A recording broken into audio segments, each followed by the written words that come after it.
El día de hoy tenemos a un invitado especial. Nos acompaña una vez más el contador Carlos Alberto González Juárez. Hola Carlos, ¿cómo estás? Hola Gaby, ¿qué tal? Buenas tardes a ti y a tu auditorio. Muchísimas gracias por la invitación y pues aquí con mucho gusto acompañándolos. Muchas gracias, Carlos. Bienvenido. Les platico acerca de Carlos. Carlos es contador público por la Benemérita Universidad Autónoma de Puebla. Es director general de la firma González y Juárez Consultoría Fiscal. Tiene diferentes diplomados fiscales a lo largo de su trayectoria. Y bueno, actualmente también es estudiante de la licenciatura en Derecho, también por la Benemérita Universidad Autónoma de Puebla. Y como dato adicional, es creador de todo el contenido de la página del Palomazo Fiscal, en la cual se tocan temas fiscales, contables, a toda su audiencia. Y bueno, sin más preámbulo, le cedo la palabra a Carlos para que nos comparta el día de hoy acerca de este tan importante tema. Bueno, pues efectivamente Gaby, el tema en boga es que va a estar circulando este mes y el próximo, que no debería ser así, se los anticipo a todas las personas que nos están escuchando el día de hoy, porque el tema de la declaración anual es un tema que se debe estar cuidando no solamente en marzo y abril cuando vamos a presentar la declaración, sino que se debe estar procurando y cuidando en todo lo largo del año, porque pues ya a la hora de presentar la declaración, pues ya no tiene mucho caso que estés viendo si tienes o no las facturas, por ejemplo, que te van a poder ayudar en cuestiones de deducciones personales.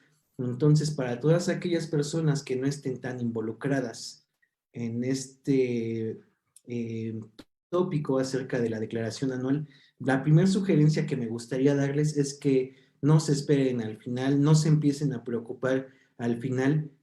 Lo primero que deberían hacer es, no se necesita ser, por supuesto, contador, es tener perfectamente bien identificado que se puede considerar como una deducción personal para que si a lo largo del año se encuentran con un gasto de este tipo, pues puedan realizarlo conforme a las reglas establecidas en carácter fiscal y pues así ya tengan asegurada una deducción que definitivamente les va a ayudar en la presentación de su declaración anual para efectos, por supuesto, de que puedan tener o puedan llegar a tener un saldo a favor.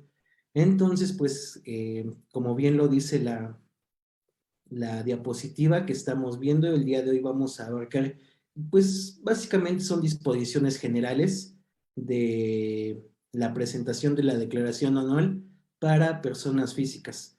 Nos vamos a encontrar que un dato que seguramente ustedes ya tienen bien identificado, la presentación de la declaración anual la tenemos que hacer, a diferencia de las personas morales que se presentan el mes de marzo, nosotros como personas físicas tenemos hasta el 30 de abril de cada año para presentar nuestra declaración anual. Ahora bien, ¿quiénes están obligados a presentar su declaración anual?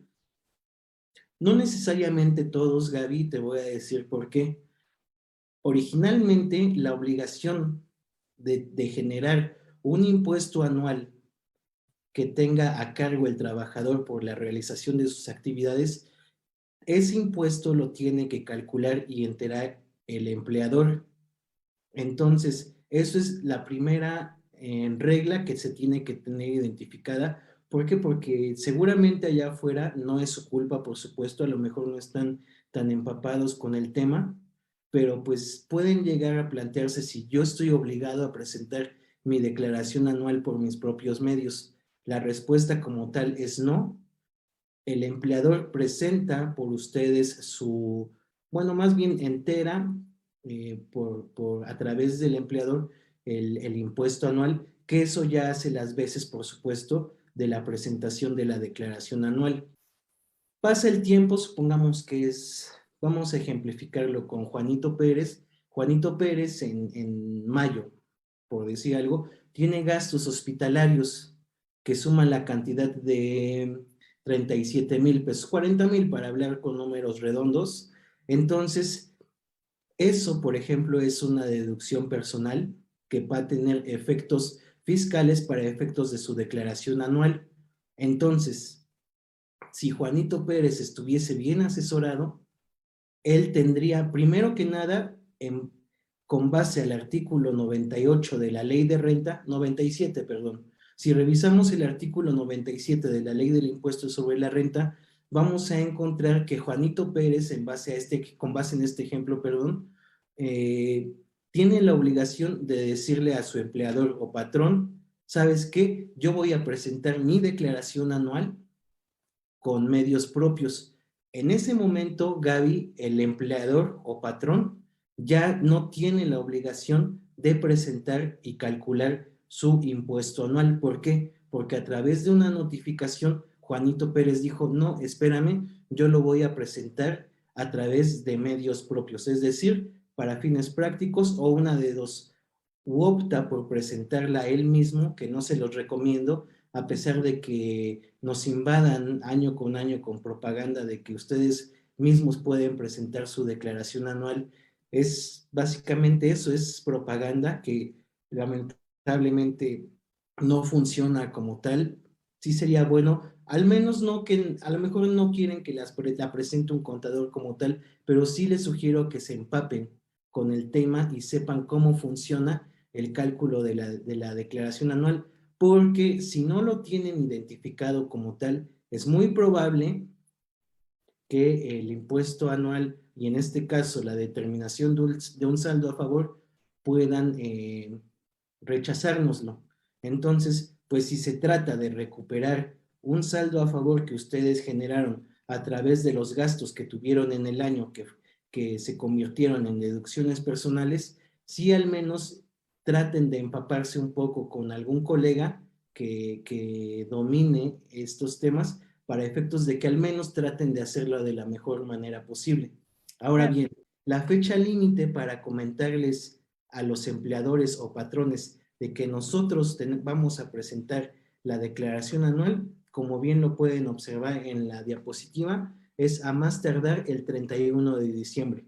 Oye, contador, pero yo nunca he mandado ese aviso. Es muy común, realmente el hecho de que esté establecido en ley a lo largo de los años se ha convertido en letra muerta porque te puedo asegurar que de 10 personas, 9 no hacen eso, a lo mejor y por mucho una por ahí le avisa a su patrón que él mismo va a presentar su declaración anual, pero hay una razón. La ley como tal sí dice, ¿sabes qué? Tú, persona que perteneces al régimen de sueldos, si tú vas a presentar por medios propios tu declaración anual, avísale a tu empleador. Pero hay un artículo del reglamento de la ley del impuesto sobre la renta que nos dice, ¿sabes qué? Si tú, persona asalariada, presentas tu declaración anual para efectos de determinar y tratar de recuperar un saldo a favor por concepto de impuesto sobre la renta, quedas relevado de presentar este aviso a tu patrón o empleador. Entonces, realmente yo creo que por ahí va el hecho de que casi nadie avisa, o más bien no da este aviso a su patrón de presentar este aviso, porque si vas a recuperar un saldo a favor, quedas relevado de presentar este aviso. No sé si queda claro, Gaby. Si vas a solicitar un saldo a favor. O sea que no importa si yo le avisé o no a mi patrón, si yo Exactamente. después a lo mejor del 31 de diciembre, decido solicitar la devolución, no importa que no haya presentado el aviso, se queda por aparte o ya se da por avisado, tal vez, no Ya sé. se da por presentado, exactamente. Ok, Entonces, quédense, yo se los manifiesto porque así está establecido en ley, sin embargo está esta, no sé si sea correcto llamarle facilidad administrativa, en el hecho de que si yo voy a tratar de recuperar un saldo a favor, Hacienda me dice, bueno, pues ya no es necesario que le avises a tu patrón que tú vas a presentar tu declaración anual. ok. Entonces, ojo con esa parte, amigas y amigos que nos están escuchando. Ahí vamos a encontrar las obligaciones de presentar una declaración anual. También es importante tener identificado quiénes están obligados a presentar su declaración anual. ¿Y quiénes lo están? Todos. Básicamente todos están obligados a presentar su declaración anual. Pero ojo, tal y como comentaba al principio de la plática, El hecho de que todos estén obligados no significa que todos tengan que entrar a la página del SAT, meter sus datos y presentar su declaración anual. Platicábamos hace unos momentos que en la mayoría de los casos su patrón o empleador va a presentar esta información por ustedes. Entonces, quédense tranquilos, no tienen nada de qué preocuparse si ustedes no han hecho nada al respecto. Sin embargo, hay algunos supuestos, Gaby, por los cuales una persona, independientemente de que, este, de que haya estado trabajando, tiene que presentar su declaración anual. Por ejemplo, si revisamos la diapositiva en el primer punto, vamos a encontrar el primer caso que establece que cuando se tengan ingresos distintos al de sueldos y salarios, en ese momento ya estás obligado a presentar tu declaración anual. Ejemplo muy claro y concreto, yo tengo un ingreso por sueldos y salarios, pero también estoy dado de alta como actividad empresarial y profesional, o a lo mejor estoy dado de alta como pues en este nuevo régimen simplificado de confianza. Entonces, como yo ya formo parte de dos regímenes y no solo de uno, a ello estoy ya obligado a presentar la declaración anual. Le avise o no al patrón o empleador, ya tengo la obligación de presentar la declaración anual. O puede presentarse un segundo supuesto. Si una persona deja de prestar servicios antes del 31 de diciembre, con base al artículo 98 de la Ley de Renta, tú ya tienes la obligación de presentar tu declaración anual. Aquí sí me gustaría que muchas personas pusieran atención. ¿Por qué? Porque me ha tocado ver muchos casos, Gaby, que por azares del destino solicitan su opinión de cumplimiento y les sale enlistadas que deben declaración anual de 2017, 18, 19, 20, por decir un ejemplo, ¿no? Entonces la persona se sorprende y dice, oye, pero ¿por qué? Muy probablemente haya caído en este supuesto, Gaby. Digo, no es seguro, pero es una probabilidad de que esta persona estuvo laborando, no sé, empezó a trabajar en una empresa el 1 de enero, pero se salió de esta empresa el 27 de octubre, por decir una fecha. Entonces, con base a este segundo punto que estamos analizando, ya tendría la obligación de presentar su declaración anual. Entonces, mucho ojo, amigas y amigos que nos estén escuchando, porque si caes en este supuesto, ya tienes que presentar, ahora sí, por medios propios, tu declaración anual. De Bueno, acuerdo. en el tercer punto nos vamos a encontrar, lo puse de manera enunciativa porque lamentablemente no ha sido actualizado, no entiendo por qué, pero señalo en el tercer punto que cuando se obtengan ingresos anuales que excedan de 400,000 pesos, ya tenemos la obligación de presentar nuestra declaración anual. Sí es cierto, sigue vigente, sin embargo, salió a través de un decreto que todas las personas que hayan percibido ingresos superiores a 400,000 pesos, pero que vengan de un solo patrón, tampoco tienen la obligación de presentar la declaración anual. Pueden optar por presentarla, insisto, lo que hemos venido hablando casi toda la plática, pueden optar por presentarla si tienen, ¿cómo decirlo? Si tienen los gastos necesarios para poder presentarla y que derivado de ello se genere un saldo a favor. Pero yo gané 700,000 pesos anuales, y vienen de un solo patrón, de un solo empleador. Yo no tengo la obligación de presentar la declaración anual.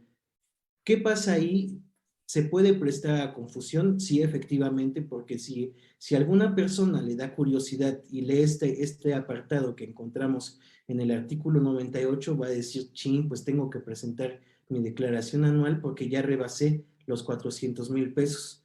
Yo por eso no es que me moleste, pero sí digo, sí deberían ser un poquito más claros y tener más actualizada la información, porque sí, efectivamente, la ley de renta menciona que si yo rebaso de 400, ya tengo que presentar. Sin embargo, hay un decreto que establece que si, no, que si los rebaso y la lana viene de un solo empleador, ya no tengo la obligación de presentarla. Entonces, hay mucho ojo, es como sí, pero no. Sí, exactamente. Entonces, Como siempre, la legislación mexicana.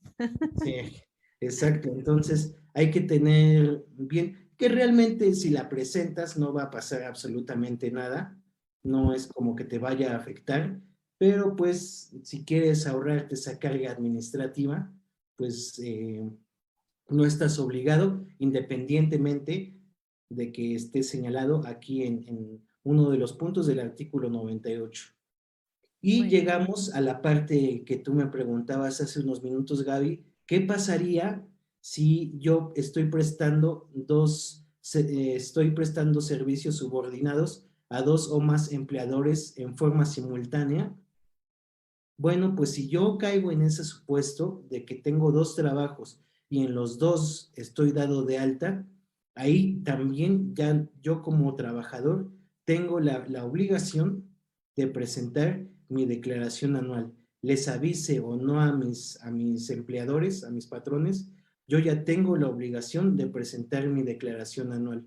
Mucho ojo, amigas y amigos que nos estén escuchando, porque cuando se da en estos supuestos de que tú tengas dos trabajos, al momento de acumular los ingresos de trabajo 1 y trabajo 2, normalmente, de acuerdo a los tabuladores que encontramos en el artículo 152, que básicamente son las tablas que nos ayudan a determinar el impuesto anual, eh, al acumular estos ingresos normalmente sale impuesto a cargo.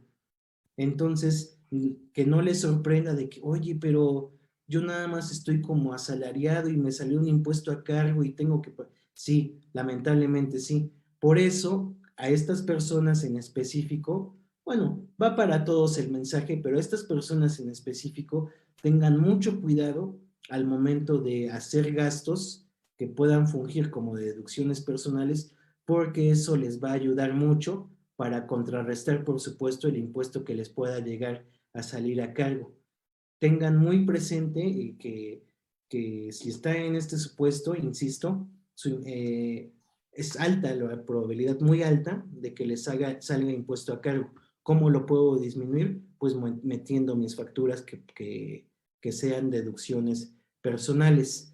Ok. Recuerdo, Gaby, que tú me preguntabas, de hecho, eh, trabajé para una persona un tiempo y para otra persona otro tiempo, no de manera simultánea. Correcto. En ese supuesto, no tienes la obligación de presentar tu declaración anual. La Oh, pueden presentar tus empleadores, tus patrones, por, por los medios que ellos dispongan y ya no tienes tú que presentar tu declaración anual. oh, muy bien, porque sigue siendo un solo empleador. Sigue siendo un empleador, Ok. exactamente. Ah, muy bien. ¿Sale? De acuerdo. Bueno, si pasamos a la siguiente diapositiva, por favor, nos vamos a encontrar con deducciones personales que puedan presentarnos cierta complicidad a la hora de solicitar nuestra factura. No enlisté todas por cuestiones de tiempo, pero, por ejemplo, señalo en primer lugar los honorarios médicos, dentales o gastos hospitalarios. Tengan en cuenta que a partir de 2017, si no me equivoco, también son deducibles, también son considerados como deducción personal los gastos que se realicen por concepto de terapias psicológicas, y también son deducibles los gastos que realicemos por concepto de nutrición. Entonces, esos gastos también fungen como deducciones personales, pero lo puse en estas consideraciones generales porque porque hay tesis aisladas de diversos tribunales de circuito que lo menciono esto, puede tal vez sonar un poco técnico, Gaby, pero es importante tenerlo en cuenta porque esto no lo señala la ley como tal. Hay partes, por ejemplo, yo tengo, por decir un ejemplo, tengo mi hijo y hice gastos médicos porque se fracturó una pierna, por decir algo. Entonces, yo realizo estos gastos médicos y sí efectivamente van a ser deducibles porque los gastos que haga para descendientes y ascendientes en línea recta también pueden ser deducibles. Entonces, en la factura como tal, en los complementos de este CFDI 3.3, más adelante ya va a entrar en vigor el 4.0, pero en estos complementos se debe señalar el nombre del paciente que recibió el tratamiento y poner su CURP. Entonces, eso no lo señala la ley, 1. 2, eso normalmente no es una información que nos pidan a la hora de que nos estén haciendo la Facturar. factura. Y pues, ¿qué va a pasar? Que puede ser que perdamos la deducción personal por no haber puesto estos datos complementarios que formaban parte obligatoria de conformidad al artículo 29A de un llenado correcto del CFDI. Entonces, Finalmente, perdón Carlos, disculpa la interrupción, esos datos van a ayudar a comprobar que efectivamente el gasto fue o bien para tus hijos o de línea ascendente a tus padres, ¿no? En este caso. exactamente, Y nada más. Si es nada algún más. familiar distinto y tú pagaste los servicios, esos datos precisamente van a corroborar esa información y pues en esos casos no procedería la factura, ¿no? Sería Tal la cual. finalidad de poner esa información. Exactamente, para que el fisco identifique, se lo prestaron a fulanito tal González Juárez. Ahí ya Hacienda a través de sus algoritmos va a poder corroborar que es un ascendiente o descendiente en línea recta y por ende ahí ya queda totalmente amparada y protegida la deducción que lleguemos a realizar en determinado momento. Entonces, ¿qué pasa si no pones esos datos? Pones en riesgo. No te puedo decir, mira, realmente no sé si sea suerte, eso sí desconozco, Gaby, pero ha habido casos en donde me ha tocado ver que sí es procedente la factura, pero también ha habido casos que se las echan para atrás. Entonces, entre que sí y que no, mejor no jugarle al vivo, esa es una de mis principales sugerencias. Y si estás realizando un gasto que va a ser considerado en su momento como deducción personal, hagas esto. Insisto, son tesis aisladas que al final del día terminan siendo criterios y todavía no es jurisprudencia como para que alcance el grado de ley, pero estos criterios cada vez tienen Más fuerza. cada vez están teniendo más fuerza y pues yo sugeriría que pongan esa información adicional a pesar de que no es obligatoria como tal, no viene en ley, pero pues no te la juegues y pues pon estos datos que no te cuesta nada darlos, que los pongan y pues de esa manera ya cuidas tu deducción personal. Ahora, el tema de los gastos funerarios es un tema bastante interesante. Ahorita, pues lamentablemente por los hechos que se suscitaron desde 2020 con el tema de la pandemia, pues obviamente estos gastos funerarios, pues se incrementaron exponencialmente.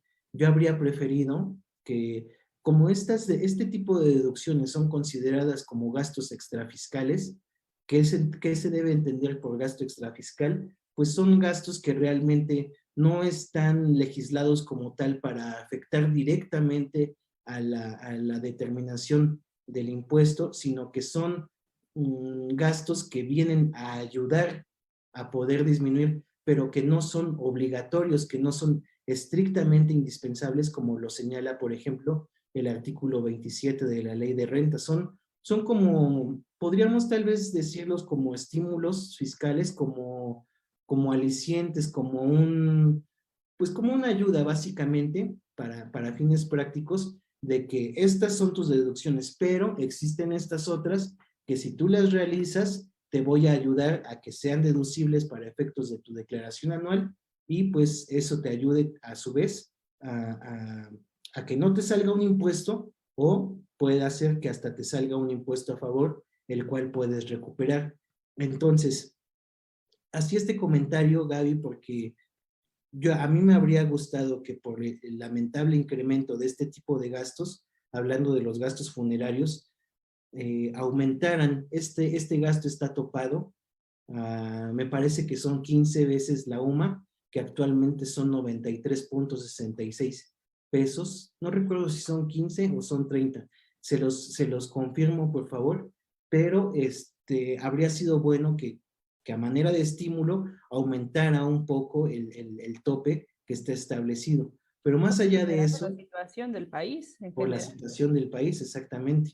Entonces, más allá de eso, Gaby, es importante que sepan que muchos de los casos, por supuesto no puedo generalizar, pero muchos, ¿estás de acuerdo? ¿Qué hacen? Pues pagan por adelantado que el terreno, que el servicio de funerario y toda esta cuestión que engloba este tipo de gasto, ¿no? Entonces, el artículo 266 del reglamento de renta, Gaby, establece que si nosotros realizamos gastos funerarios a futuro, estos van a ser deducibles única y exclusivamente hasta que fallezca el contribuyente.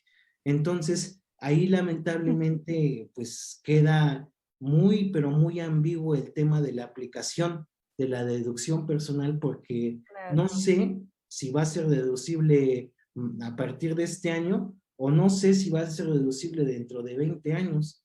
Entonces, ese diseño estructural en cuanto a la aplicación de esta deducción nunca me ha parecido por lo mismo, por la ambigüedad que esto Claro. representa, pero pues así está y pues ni modo, así tenemos que aplicarlo. Muchos van a pensar, y con justa razón, bueno, yo estoy abonando mensualmente 3,000 pesos porque compré un terreno y la caja, ya, vaya, ya está todo pagado. Pues, mijito, me da muchísima pena decírtelo, pero no va a ser deducible el año, independientemente de lo que estés pagando, porque va a entrar como una deducción personal hasta que el contribuyente fallezca. Entonces, pues es una pena, pero pues así está establecido. Algo un tanto absurdo, ¿no? Es completamente absurdo, pero pues así está redactado en el artículo 266 del reglamento de renta, por si quieren echarle un ojito. Y en el tema de las colegiaturas, esto no lo van a encontrar en el artículo 151 de renta. Menciono este artículo porque ahí encontramos todas las deducciones personales para efectos del impuesto, sino que esto lo van a encontrar en un estímulo fiscal publicado vía decreto en el año 2011. Este estímulo nace en la era del expresidente Felipe Calderón y pues nace como valga la redundancia, un estímulo fiscal para apoyar a todas aquellas personas que no hacen uso de la educación pública y optan por llevar a la educación privada a sus hijos. Entonces dice Felipe Calderón a su debido momento, bueno, pues estas personas, como están de manera indirecta apoyando a que no se nos sature los servicios de educación pública, va a ser deducible para efectos de su declaración anual una parte de lo que ustedes gasten por concepto de colegiaturas. Hay una tablita que hubiera sido bueno ponerla, la verdad es que no se me ocurrió, pero este tipo de gastos únicamente están contemplados desde la educación maternal hasta la educación preparatoria. La licenciatura y posgrado no entran en este tipo de estímulos fiscales y tienen un tope. Los de maternal hasta X cantidad, si quieres, Por tipo de educación, por tipo de, ajá, de educación, grado de de grado educación, educativo. exactamente, grado educativo, ajá. Exactamente. Ok. Entonces, esa tablita es muy sencilla de encontrar. Ustedes la pueden visualizar nada más poniendo estímulo fiscal colegiaturas y les va a aparecer dicha tablita para que tengan identificado hasta cuánto puede ser deducible Es esta decir, perdón, colegiatura. si pagas cierta cantidad y esa cantidad excede tal vez de lo que está topado en esa tabla, hasta lo que está topado va a ser deducible y la diferencia ya no. Exactamente, tal cual. Ok. Oye, Carlos, y en este aspecto de las colegiaturas, ¿también hay alguna restricción en cuanto a que debe llevar el CURP o el nombre del hijo y alguna información así? Es una gran pregunta, Gaby, y es exactamente. así como mencionábamos con el tema de los honorarios médicos y o hospitalarios, las colegiaturas también deben llevar el nombre del hijo, la CURP, y mucho ojo, esta es obligación de las escuelas. Sin embargo, me ha tocado ver casos que se les barre, deben llevar la factura, el REBOE, la certificación que les otorga la SEP, ¿no? de las sociedades educativas que les otorga la SEP exactamente, para certificar, valga la redundancia, que tienen que están inscritas en los programas de la Secretaría de Educación Pública. Es obligatorio que lleven esa parte. Por eso también insisto mucho, Gaby, que la cultura fiscal debe estar compartida siempre, no nada más las veces en las que esté de moda el tema de la declaración anual, hablando de marzo, abril, sino en todo el año, estar comunicando constantemente a todas las personas. Vigila tus deducciones personales, vigila tus deducciones personales. Si tú gastas por colegiaturas, vigila estos requisitos. ¿Por qué? Porque si al final del año tú puedes decir, pues tengo gastos por 50 y tantos mil pesos por concepto de colegiaturas, pero a la escuela tuvo la brillante idea de no poner en sus facturas este REBOE, pues con la pena, pero esa deducción la vas a perder tú, y es doble coraje, porque por una cosa que no era tu obligación, por algo que era totalmente ajeno a ti, vas a perder tu deducción personal. Entonces, mucho ojo con esta deducción de las colegiaturas, porque tiene sus letras chiquitas, que pues son las que acabamos de mencionar. Ok. Si pasamos, Gaby, a la siguiente diapositiva, nos vamos a encontrar que una vez que ya presentamos nuestra declaración anual, se pueden presentar causales por las cuales nos pueden echar para atrás, nos pueden rechazar nuestra devolución. Ejemplo muy práctico, yo presenté mi declaración anual y tengo determinado un saldo a favor por 10,000 pesos. Pero hay causales por las cuales Hacienda me puede decir, sí, tienes tus 10,000 pesos, pero algo no me cuadra y por ello no te puedo realizar tu devolución. ¿Cuáles son esas causas? Bueno, pues si Hacienda, en este caso el SAT, encuentra inconsistencias de datos reportados en la declaración, esa es una de las causales por las cuales no te pueden devolver. ¿Qué podemos entender por inconsistencia?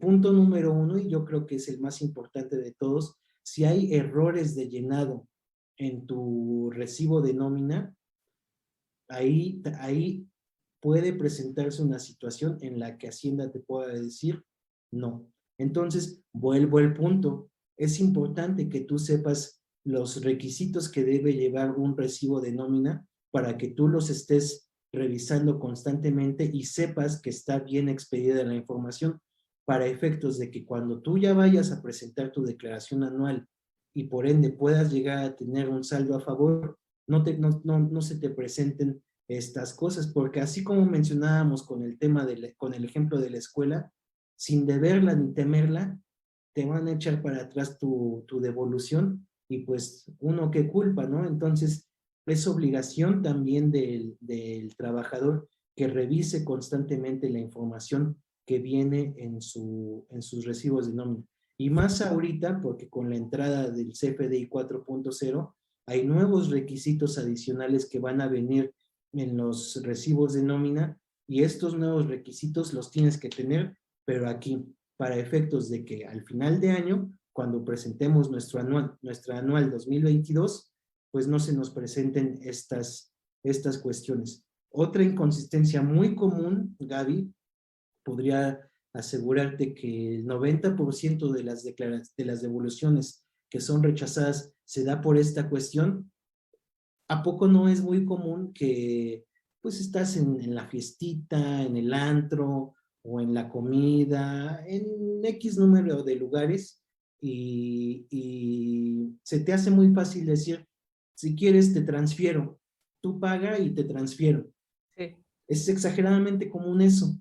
Entonces, como el SAT y las instituciones financieras desde hace ya ratote tienen intercambio de información, van a tener identificados los cruces para poder determinar si hay paridad entre lo declarado y y con lo que tienes o llegaste a tener en tus cuentas bancarias. Entonces, a manera de ejemplo, si yo percibí a través de mis recibos de nómina en un año calendario 200,000 pesos, pero tengo reflejados o tuve reflejados a lo largo del año 253,000 pesos, por esos poquitos de que, te transfiero, ya no va a haber paridad, no va a haber conciliación entre lo que está reflejado en el SAT contra lo que está reflejado en la institución bancaria, y esa también, Gaby, es una causal por la cual el SAT te puede rechazar tu devolución. Entonces, a pesar de que es exageradamente común, es muy importante que tratemos de evitar esta mala práctica de que te transfiero, porque si tú estás... Finalmente suma. ¿Perdón? Finalmente suma. Suma, exactamente. Tú como persona asalariada no tienes una idea de lo que esto va a repercutir, pero lo haces.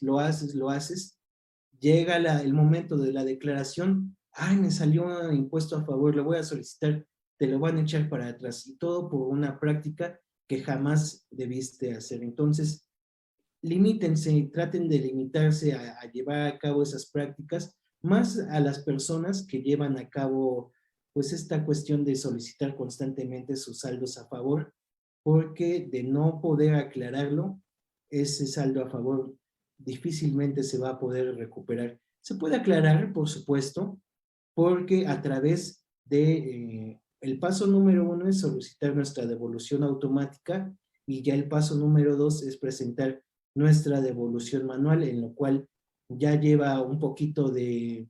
El proceso de elaboración de dicha devolución ya es más específica, ya lleva más... Detallado. Ya lleva más burocracia, porque tenemos que cargar estados de cuenta, tenemos que cargar los recibos de nómina. Vaya, hay X número de supuestos en los que la autoridad fiscal te puede pedir una u otra cosa. Entonces, si quieres evitarte todo esto, no realices estas prácticas. Esa es mi sugerencia en cuanto al punto 1.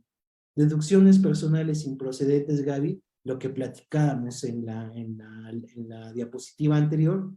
Hay causales por las cuales tienes que tener muy pendiente, amiga y amigo que nos están escuchando, porque si tú no llegas a ver que se está realizando de manera errónea tu factura, tu comprobante fiscal, por esa razón es probable que te rechacen la deducción como tal. Y por último, las obligaciones no presentadas. Suponiendo que estamos en el supuesto de que estamos en dos regímenes, si yo omití por error presentar alguna declaración mensual, es una causal por la cual me pueden echar para atrás mi devolución de impuesto. Entonces, básicamente es eso, Gaby, lo que quería platicar contigo. No sé si haya dudas. Creo que es la última, sí. Estos son los puntos que me gustaría que tuvieran a la mano, que tengan pendiente y que tengan muy, pero muy a la mano, porque si son susceptibles ustedes a tener un saldo a favor, hay N número de supuestos, ya lo vieron ahorita, en los que posiblemente nos pueden echar para atrás nuestra devolución. Y es lo que quería comentar contigo, Gaby. Muy bien, Carlos.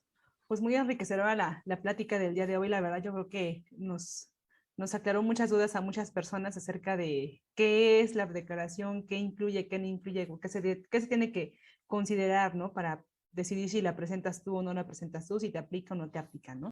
Pues les agradezco mucho a todas las personas que nos acompañaron el día de hoy. Gracias por sus comentarios. Les invitamos a que compartan el video, a que le den like, a que también nos hagan llegar sus dudas, sus inquietudes, para que con mucho gusto les podamos apoyar en aclararlas.